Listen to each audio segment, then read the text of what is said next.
Last night, we told you about Texit. It's proposed legislation that would allow Texans to vote on becoming an independent republic.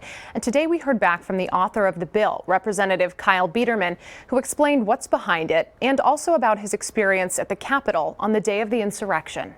The referendum for Texas independence proposed by State Representative Kyle Biedermann. There's a lot of misunderstanding about my bill, and it's not a bill for Texas secession, is what the media and so many other people are reporting. This is a bill to let Texans vote on the future of Texas. On his website, gathering signatures, the legislation is called Texit. You're saying this is not a bill that would ultimately allow for a discussion of secession? Well, of course it would ultimately, but that's a 5-year plan at least. And who does not want to have a discussion about the future of our country, the future of our state? In his bill, it reads under Section 1A, the voters shall be permitted to vote in a referendum on the question of whether this state should leave the United States of America and establish an independent republic. I just want to be crystal clear.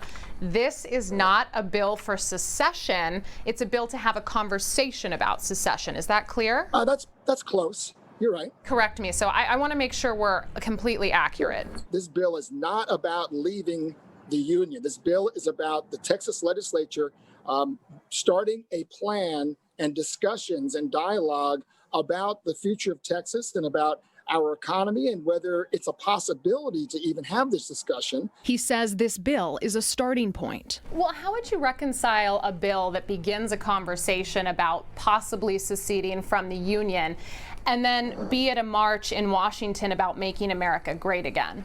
That's right. We want to make America great again. That's the whole point.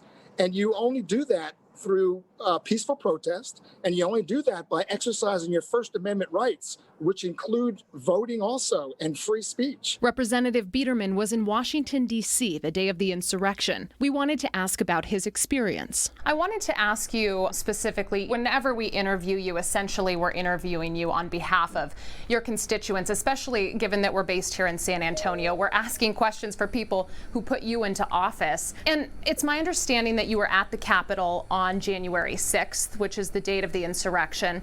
And I wanted you to walk me through what that was like for you, what you experienced, what you saw. It was just the most amazing day. It was 1 million people praising God, singing songs from all over the country, grandmothers, grandfathers. It was just an amazing, amazing time. And people went there not really knowing why they were there, except that they wanted to support a president that spoke for the people. We asked about the violence that took place that day. There's a lot of people who might question that statement, and so any clarification you want to offer in that regard? Sure. The 100 people or so that caused violence, that was horrible and totally condemned by everybody. But being able to exercise your First Amendment rights, that's something that, again, seemed to be taken away from the people because they wanted to support President Trump, and that's wrong. If the bill does advance, Texans will vote during the November election this year. And just as a side note, we do have the raw, unedited interview. It's posted to our website. You can watch it at news4sa.com. It's unfair then, and it's even more unfair now. A push to even the academic playing field during this pandemic. Hear why some educational leaders are shooting for the STAR test, while others share where else they think the time and money would be better spent for your kids.